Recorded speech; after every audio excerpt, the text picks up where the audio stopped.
How's it? And welcome to lesson 21 of this basic biblical Greek course. Today's lesson is going to be slightly shorter than ones that I've done previously. So some of you who have been following along in this course might be really glad to hear that. So what are we doing in today's lesson? We're going to start with a review of Greek adjectives. And thereafter, we're going to learn the forms of three specific adjectives together: pas, polύs, and μέγας.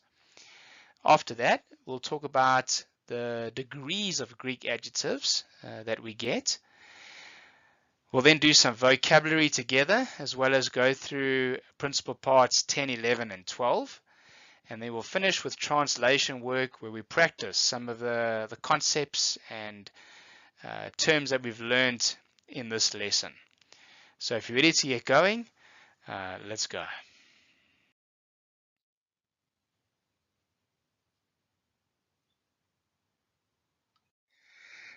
So as we take a look at the Greek adjective again, I want to just inform you that I'm not introducing anything new. Much of the content here comes directly from lesson 6 of this basic biblical Greek course. So that was quite a while ago, so it's always good just to refresh our memories. So let's do that. The first thing to remember is that the adjective comes from a Latin word meaning to add something. The main function of the adjective is that of qualifying the noun to which it is related by either distinguishing it from other nouns or by further describing it. Also remember that each Greek noun has only one gender, but each Greek adjective has all three genders. The reason for this is because it must be able to describe a noun of any gender. And then, furthermore, an adjective agrees with the noun it modifies in three ways: in gender, case, and number. Let's also remind ourselves of the three uses of the Greek adjective. The first use is the predicate use. That is when the adjective renames the subject and will often be accompanied by a linking verb in that scenario. Then we have the attributive use. That is when the adjective will modify or describe a noun. And lastly, the adjective can function substantively. And that is when the adjective functions as a noun itself. All right, so three uses of the Greek adjective: the predicate, attributive, and substantive uses. A very helpful way to learn Greek adjectives is to categorize them. So we could say that adjectives fall into four categories depending on A, which declension their genders follow, and B, whether the feminine and masculine forms are the same or different. So the first category is the 2-1-2 pattern, and there you can see that the masculine follows the second declension, the feminine the first declension, and the neuter the second declension. And an example of that category is agathos, agathē, agathon. The next two categories, the 2-2 pattern and the 3-3 pattern, are what we call two termination adjectives because both their masculine and feminine forms are the same. So for the 2-2 category, both the masculine and feminine genders follow the second declension, and the neuter also follows the second declension. An example of that one is aionios, aionion. And then the 3-3 pattern, the masculine and feminine forms follow the third declension as well as the neuter gender.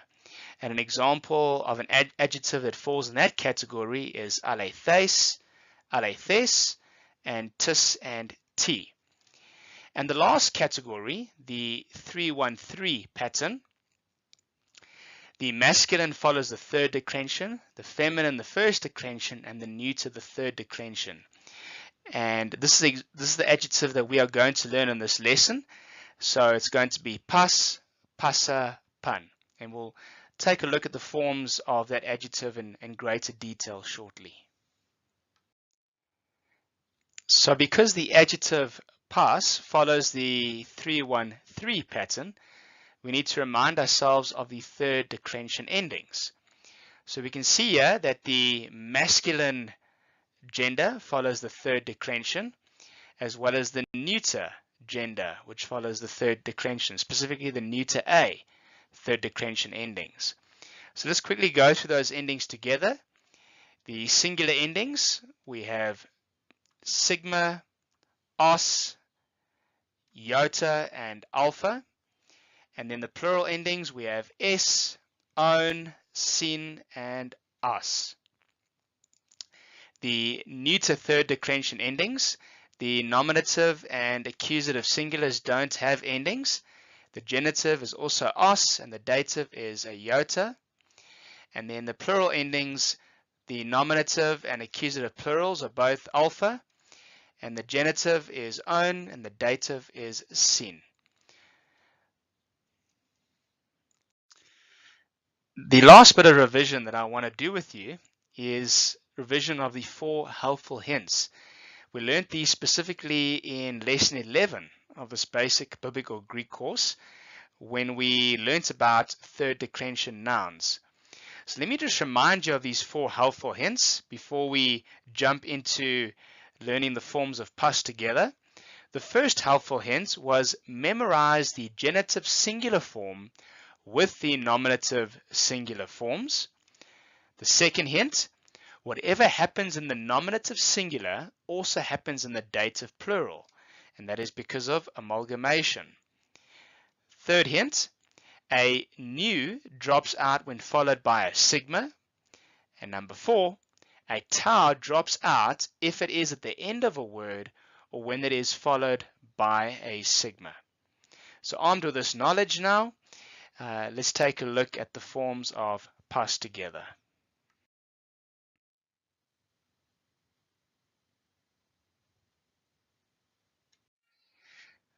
So let's take a look at the forms of pas together. Remember that this is a Greek adjective that follows the 3-1-3 pattern. Now, before we look at the forms together, I want to make 1 or 2 comments. The first one is that the root of pas is actually pant, and the root in the feminine gender is pasa. And I'll explain to you why that is shortly. And then the second thing that I want to make you aware of is that if you like to memorize paradigms, which I'm sure you do, then this is the one that you want to learn. Not only does it show the first and third declension, but it is the key for learning participles later on. So in lesson 26, we are going to be learning about participles. And so if you can memorize this paradigm, or these forms of pas, pasa, and pan, it'll really give you a head start on the participles. So there's some incentive for you now. Now, let's look at the meaning of pas, pasa, and pan. So both the singular and the plural forms can mean any, all, whole, or every. So you'll have to decide based on the context which is the most appropriate fit or equivalent, and then render it as such.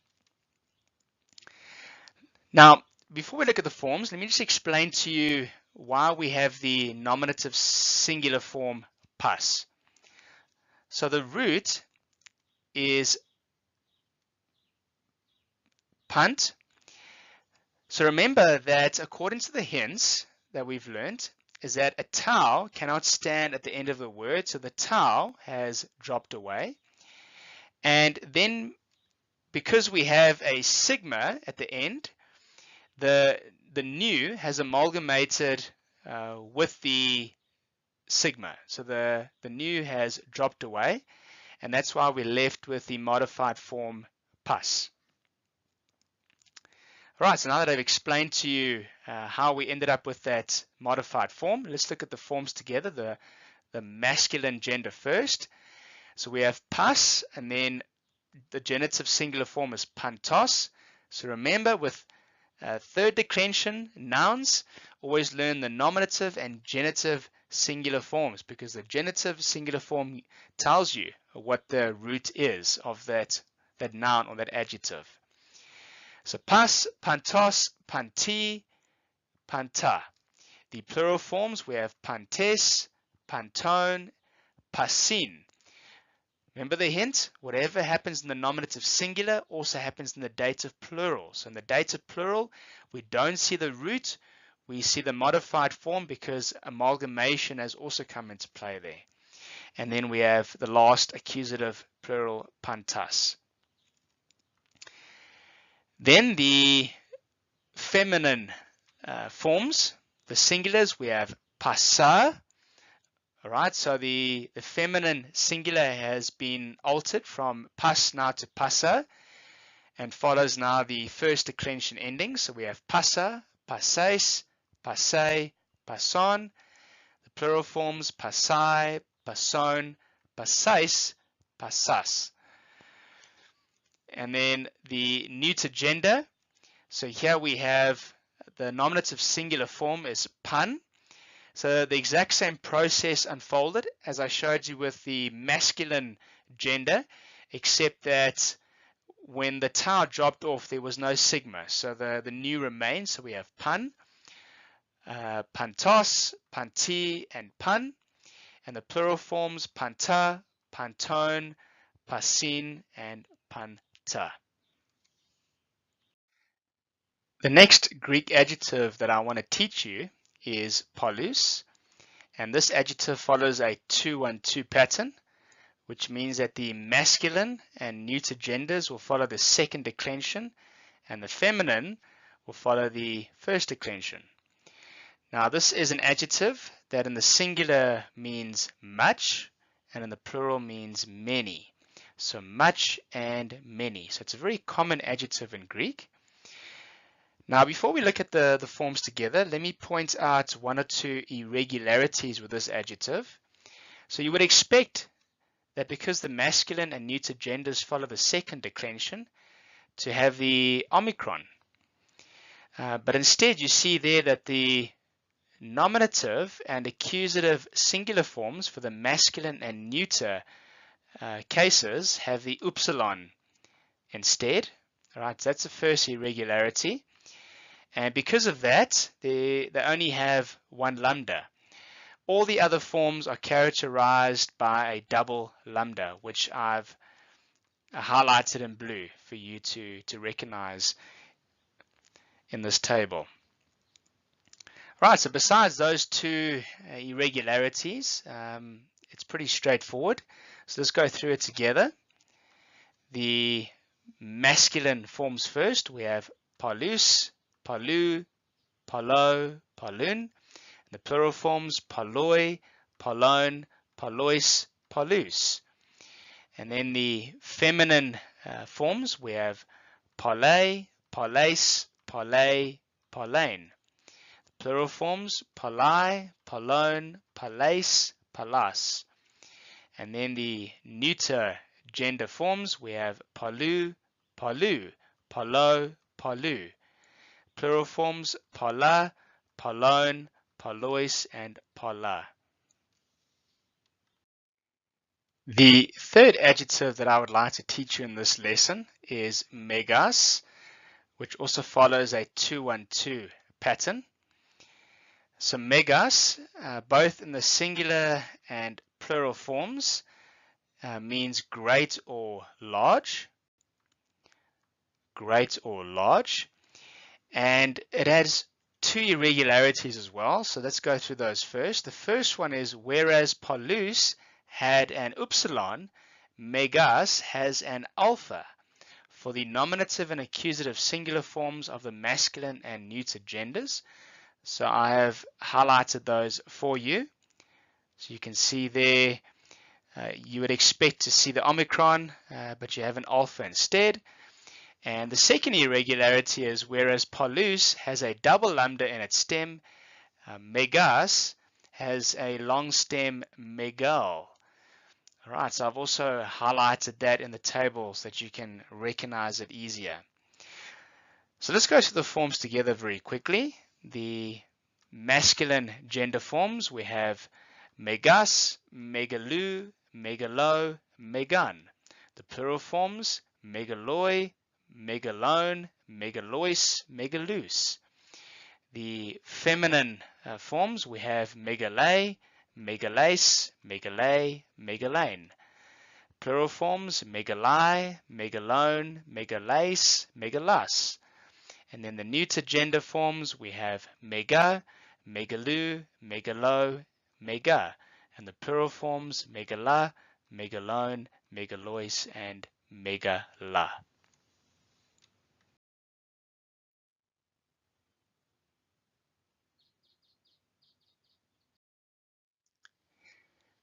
So Greek, like English, has 3 degrees of comparison using adjectives. The first degree is the positive degree, and that is the uncompared form of the adjective. The second degree is the comparative degree, which denotes the greater of 2 items. And the third degree is the superlative degree, which describes the greatest or a comparison of 3 or more items. So here are 5 examples, just to give you an idea of what we mean by these 3 degrees. So we can speak about tall, taller, tallest, strong, stronger, strongest, big, bigger, biggest. Then these last 2 adjectives have irregular degrees. Let's take a look at them. We have good, better, best. So it's not good, gooder, goodest. It's good, better, best. And then finally we have bad, worse, and worst. So now that you've got understanding of what these 3 degrees are, let's take a look at each one of them in greater detail. So let's begin with the positive adjectives. So based on the previous slide, the positive degree is the uncompared form of the adjective. Here are some interesting facts about the positive adjective. There are over 7,000 positive adjectives in the New Testament, so it's quite common. Positive adjectives may be predicate, attributive, or substantival in their uses. And an example of a positive adjective is μέγας, which we learned in this lesson, and that means large or great. So we could say something like the large house. And what do we mean by using that adjective? Well, this means that the house is large in and of itself without any indication as to whether it is larger than other houses. Right, so it's the uncompared form of the adjective without comparing it to anything else. Let us now take a look at the comparative adjectives. So remember that the comparative degree denotes the greater of 2 items. So whereas μέγας was the positive form, large, meizone is the comparative form of the adjective, and it means larger. Now there are close to 200 comparative adjectives in the New Testament, and these adjectives end in either teros or on. Teros or on.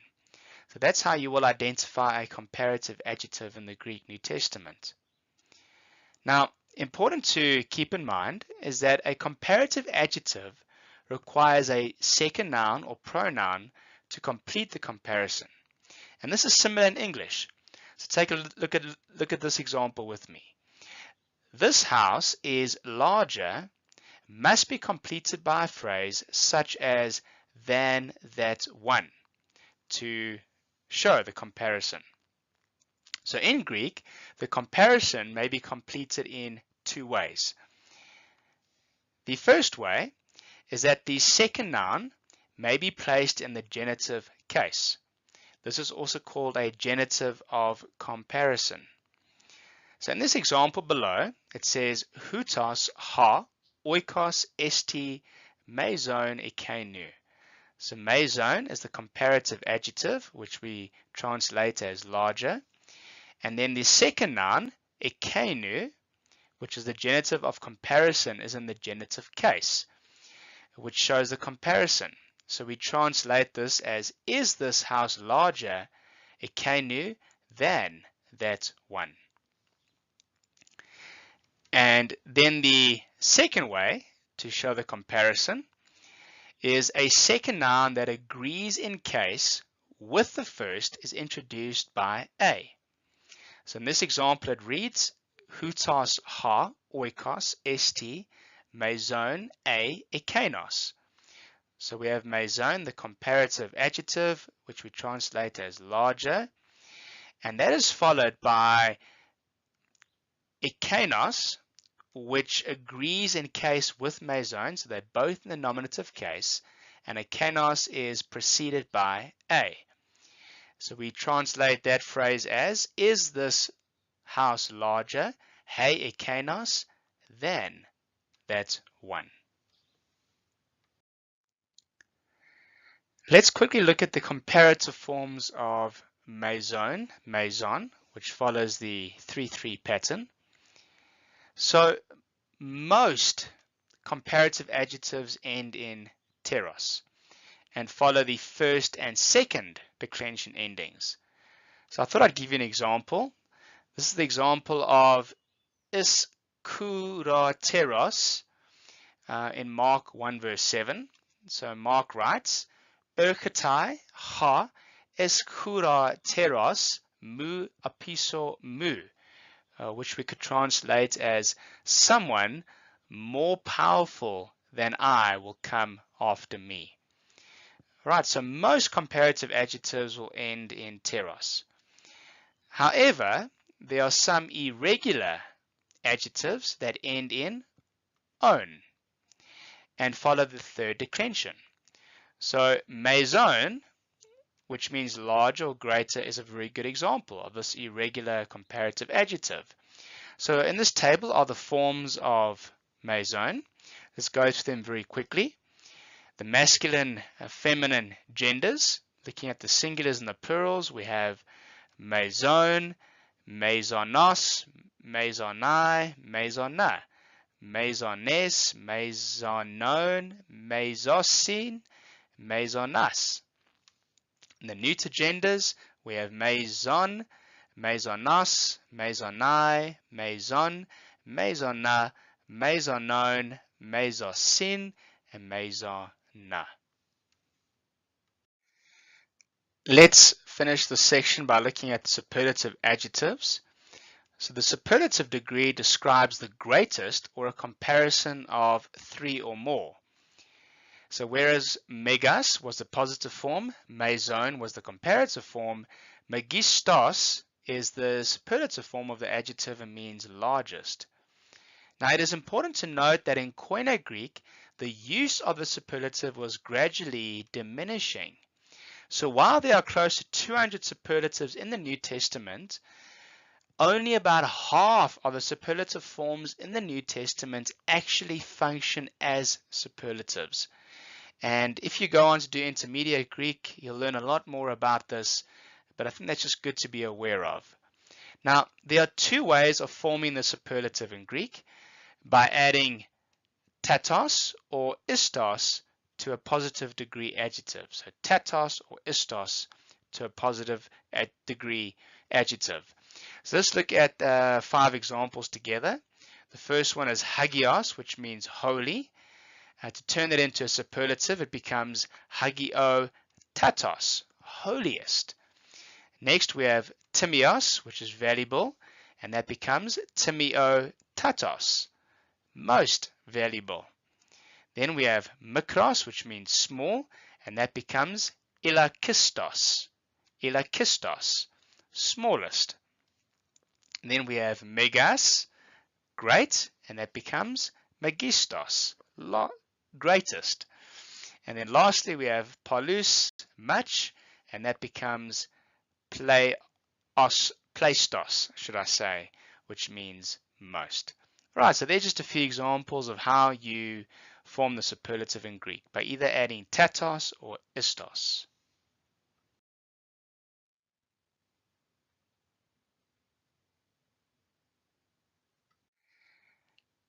Let's now learn our vocab for this lesson. The first word is dunamai, which means I am able.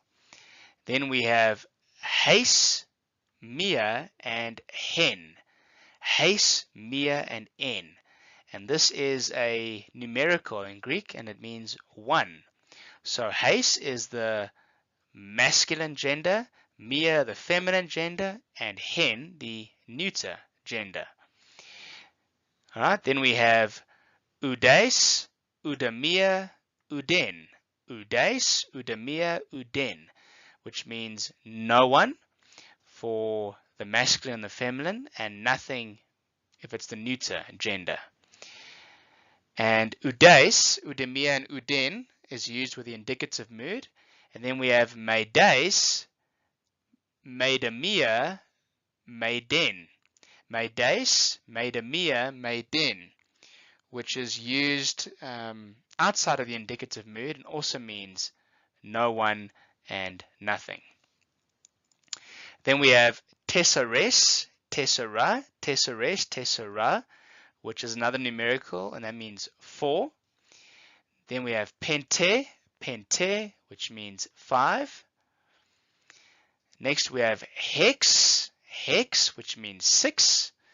And if you have done a bit of mathematics in your studies before, you should recognize pente. That's where we get pentagon from, and hex, hexagon from. And these are based or have their roots in the Greek language. Then we have megas, megale, mega, megas, megale, mega, meaning large or great. Maison, maison, maison, maison, greater or larger. Pas, pasa, pan, pas, pasa, pan, meaning all and every. Pleion, pleion, pleion, pleion, which means more. And finally, polus, polei, polu, which means many or much. As we've been doing in the previous lessons, we are looking at principal parts in each lesson. So today we are looking at principal parts 10, 11, and 12. So let's go through these. The first one is phaenumi, which means dress. So let's quickly look at the principal parts for this word. So we have the present, which is phaenumi. Then we have phio, aim fiesa, aim fiesthein, aim fieka, aim fies mai. Alright, so quite difficult to pronounce, so just bear with me there. But as you can see there, that there are always the tense formatives that help us to recognize the principal parts. So look at the aorist active middle. We have the familiar sigma alpha. The aorist passive, we have the theta. The perfect active, you have the kappa alpha. And then the perfect middle passive, you have those middle passive endings, present middle passive endings. All right, so there's always clues that you can look out for. Then we have anathalo, which means bloom. So the present is anathalo. Then we have anathaleso, anethalon, and then anatethela. Remember, if it's in brackets, that the form doesn't occur in the New Testament, and then if there is just a line there, a complete blank, then it doesn't occur at all. Then the last word is analisco, which is consume. So we have the present, analisco, and then analoso, anelosa, anelothein, aneloka, and anelomai. Remember that our goal is not to memorize these principal parts, but to become familiar with them.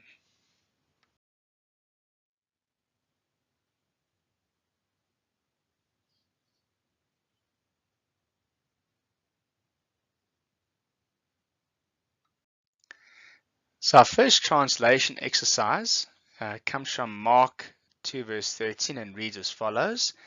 Kai, exelthen, palin, para, tain, thalason, kai, pas ha achlos, erketa, pros auton, kai, eredasken autus, which can be translated as, and he went out again alongside the sea, and the blank crowd was coming to him, and he was teaching them.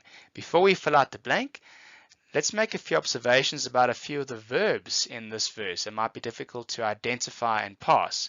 The first one is exelthen. Where does that come from? It comes from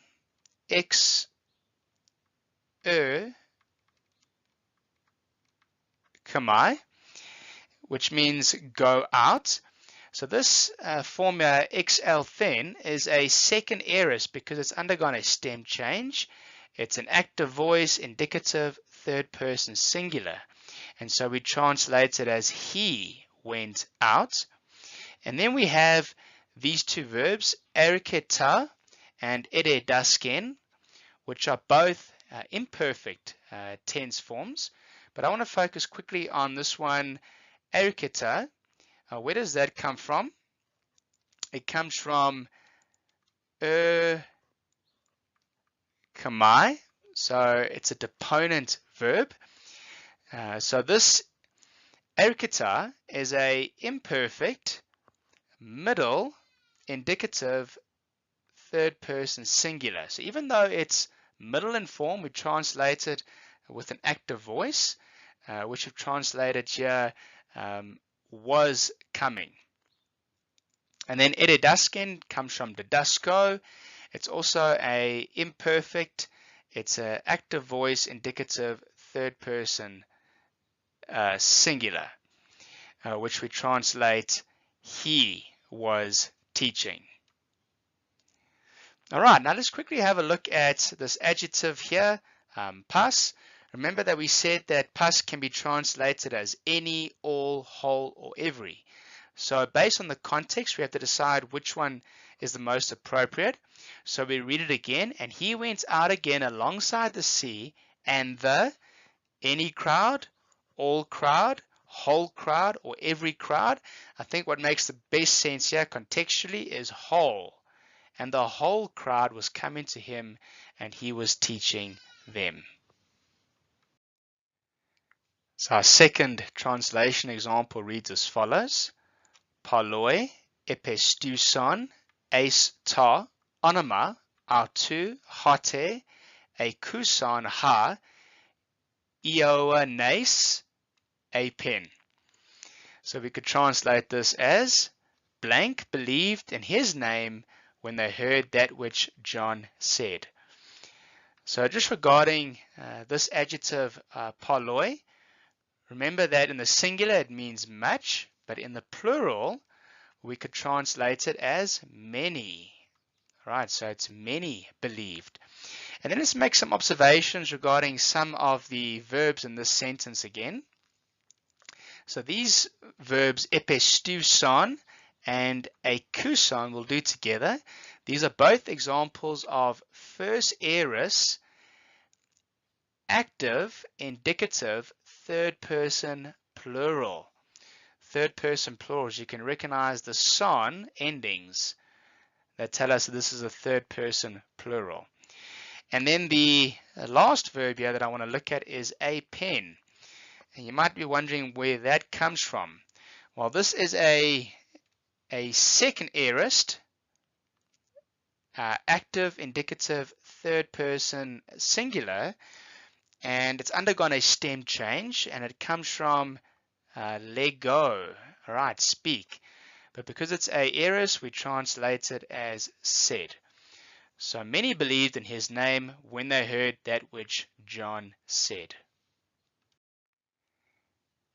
Our final example is also scripture. It comes from John 15 verse 20 and reads as follows.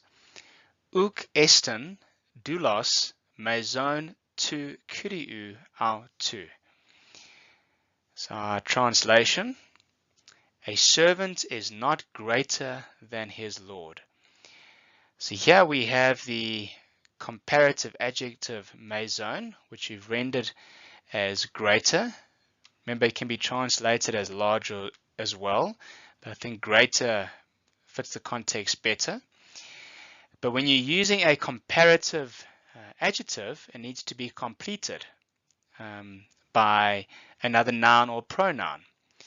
So remember that we learned that there's two ways to complete the comparison in Greek. The first one is the second noun may be placed in the genitive case, also called a genitive of comparison. And the second way is a second noun that agrees in case with the first is introduced by a. So out of those two options, we can see that the first one applies to John 15 verse 20 because we have a noun in the genitive case. So tu kuriou is a genitive of comparison, which we've rendered as than his Lord. And the possessive idea his is because we have a third person personal pronoun that's also in the genitive case, which we translate as his. So John 15 verse 20 can be rendered as a servant is not greater than his Lord.